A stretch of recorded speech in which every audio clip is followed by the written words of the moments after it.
Salve, salve família. Seguinte, Lília, é racista eu falar a coisa tá preta? E se eu falar ganhei uma grana preta, também seria racista? Obrigadão, gente. Ótima questão. Eu não lembro o nome, alguém me lembra? Olha, Henrique. O Henrique, ótima questão. Claro que nem sempre a expressão é racista, tudo depende do contexto em que ela se localiza. Nem sempre que você falar preta, você está sendo racista. Se você falar ganhei uma grana preta, você está elogiando, portanto, não é racismo. Mas se você falar a coisa está preta, você está fazendo uma coisa racista. Por que, que é racista? Por que, que será que a gente nunca fala a coisa está branca? Porque quando você fala a coisa está preta, é porque a crise está lá, logo na esquina. É racismo? É racismo. A gente tem que se policiar sobre isso? Eu Posso acho que discordar tem. um pouquinho disso? Você sempre discorda, está aqui liberado, liberei. É que, tipo, por exemplo, a coisa do preto, né? Tem o preto, a questão da cor preta, mas o preto existe outros significados, né? Tem o preto de escuridão, né? Quando tá tudo preto, tá ligado?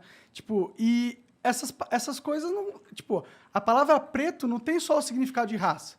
Ela tem outros significados. E quando tiver outro significado, não tem problema. Mas Eu tô por que, falando que quando a coisa tá preta não pode estar no significado não da raça, Porque- mas no significado, por exemplo, quando tá um breu Vamos lá. e você não tá enxergando, é um problema. Entendeu? Sei lá. Mas bom ponto também.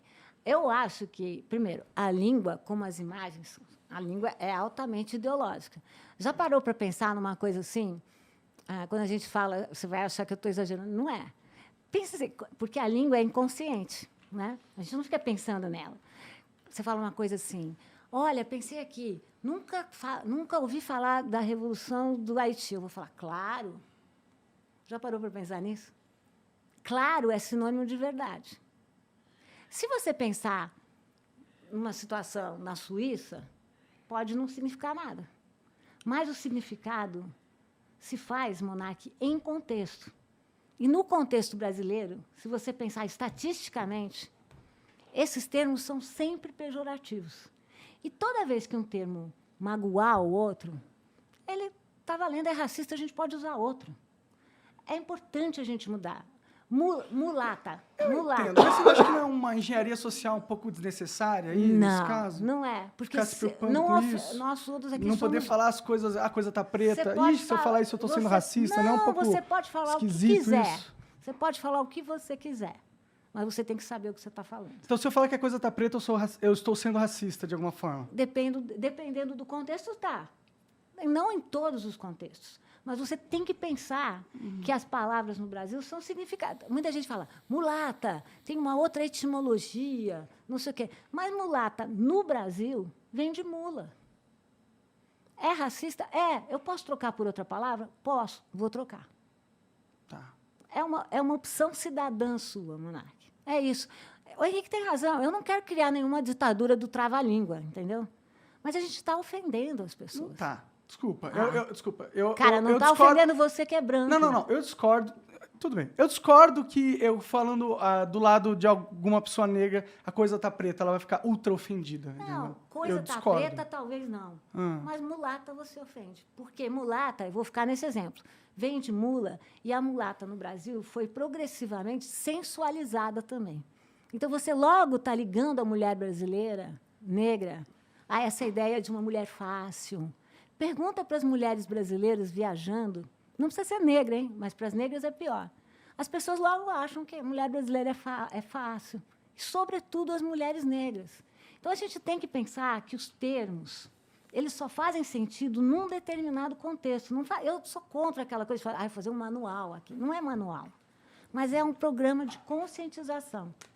A gente está ofendendo, vamos achar outro termo melhor, gente. Tá, é que eu entendo o argumento. Eu só acho que a gente não pode ser. Eu não acho que isso muda nada, tá ligado? Você Se o cara nunca falar acha que a que coisa muda? tá preta ou não, tá ligado? É Sei lá, porque eu não a acho gente que tá- muda porra nenhuma. A gente está aqui porque eu acho que muda. Eu sou Tá, não, antropóloga. claro. Eu acho que a cultura é que nem uma segunda pele, sabe, Monark? A gente acha que cultura não é nada, não sei o quê. Cultura é que nem segunda pele, sabe? A cultura, ela não é... A gente pensa sempre naquela metáfora, né, que a cultura é como a pedra no rio. Mas a cultura não é a pedra. A cultura é o rio que vai passando. E a gente está nesse mundo para mudar, como a gente falou aqui. A gente está nesse mundo, por exemplo, criado mudo. Criado mudo é um termo que estava nos testamentos do Brasil do século XIX, por oposição ao criado falante. É um termo que torna as pessoas mais... tem uma história que torna esse termo um pouco complicado. Vamos falar de vamos falar aqui de mesa de canto. Não tem problema, entendeu? Se isso vai lembrar ao objetivo, como os escravizados viraram objetos, vamos falar disso. É que a maioria das pessoas não vai lembrar. A maioria das pessoas não tem esse conhecimento que você não tem. Não lembra, porque a língua é assim. Mas se elas não lembram, elas não vão se sentir ofendidas. Né? A língua carrega uma série de elementos que ofendem, eu vou repetir. E a gente tem que lembrar desses elementos. Entendi. E a gente tem que lidar com eles, na minha opinião. Eu acho que isso aí vai ser melhor para todos nós. Porque a gente está falando da nossa história, a gente está falando do nosso passado, e a gente está falando de pessoas que... até nos testamentos, é bem legal que as pessoas apareciam... Não sei se vocês sabem que apareciam como bens móveis e bens semoventes. Os bens móveis... bens imóveis e bens semoventes. O que eram os bens imóveis? Terra, propriedade. Bens semoventes eram gado e escravizados. Então, a gente não está falando aqui da Polônia, da Suíça, da Dinamarca e da Suécia. A gente está falando de um país que naturalizou a escravidão, que naturalizou um sistema que pressupunha o quê? Que uma pessoa pode ser proprietária de outra pessoa. É claro que a língua revela essa estrutura. E quanto mais eu chegar para você e falar, Monark, presta atenção. Eu não estou falando que você não pode falar nunca mais, senão você vai... Eu estou só te dizendo que o nosso presente está cheio de passado. E que não é à toa que, no Brasil, a gente usa tanta metáfora com cor. Que não é à toa que isso aparece tanto entre nós.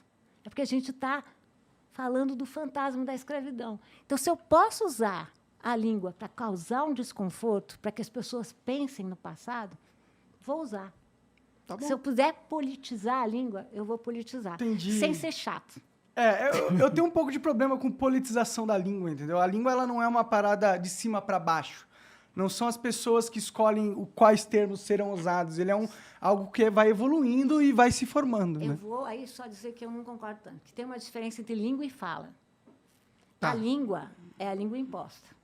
A gente não fala português porque a gente quer. A gente fala português porque nós fomos colonizados pelos portugueses. Mas a língua ela não é bem imposta, né? Tipo, várias novas palavras surgem no dicionário. A fala é que é assim.